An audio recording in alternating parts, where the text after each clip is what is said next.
the British missile and the U.S. drone, the HIMARS, the mobile long range artillery. It's really more like a missile battery, but it looks like a big artillery gun.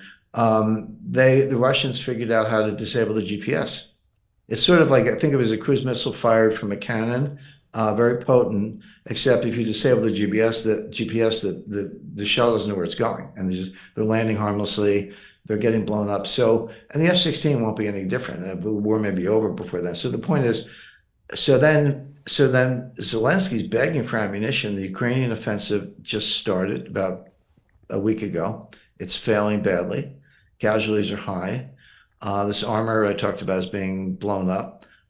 Most of the Ukrainian armor are old Russian tanks. I think the T-62. They're getting blown up. They're in open fields, and they don't have any air cover, and the Russians are destroying them.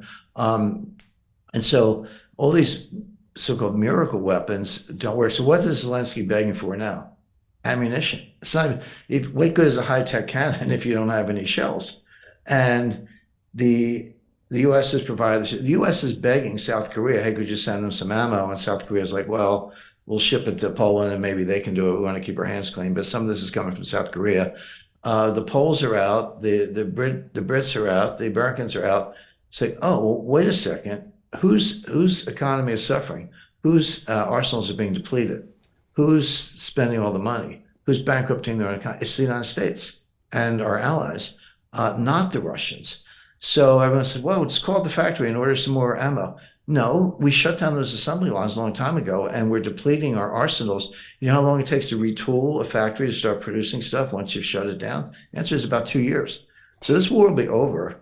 So sorry to be kind of go on, but the point is every single goal or metric that the U.S. set has not come true for the Russians and has come true for the U.S. We're the ones being depleted. We're the ones spending the money. We're the ones failing. The Ukrainians sadly are suffering the casualties, like over 200,000 at this point. Russia's got a secure hold on the so-called land bridge from Rostov-on-Don to Crimea. They got their eye on Odessa. They've had a year to build major fortifications. The Ukrainian advance, which they're losing, I mean, they're basically attacking and getting beaten back by the Russians.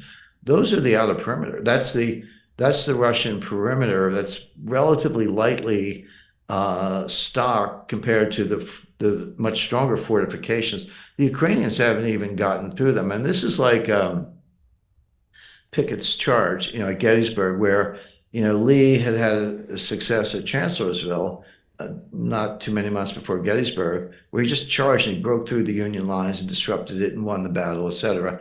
And they were going to do a replay with Pickett's charge, except the Union line held, the Confederates were beaten back and they retreated. And that was the beginning of the end of the Confederate war effort.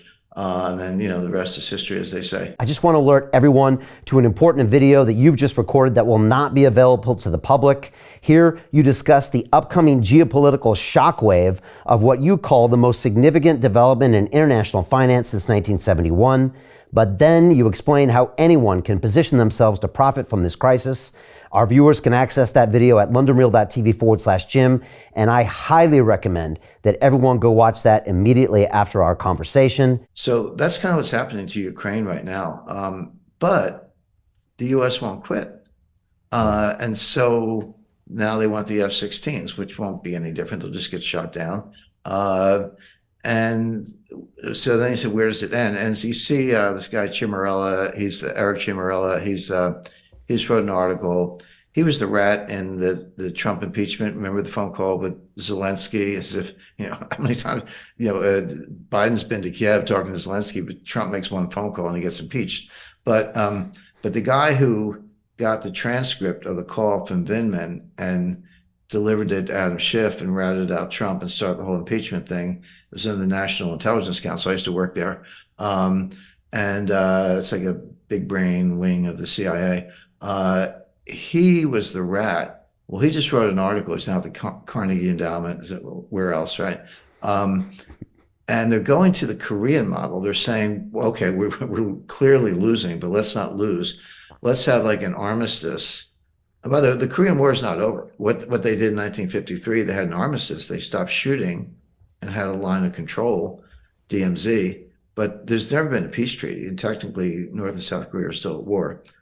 But what they want is an armistice in Ukraine, stop the fighting, here's the line, and we'll figure it out, which would basically be an opportunity to rest and rearm Ukraine before the warmongers start the war again.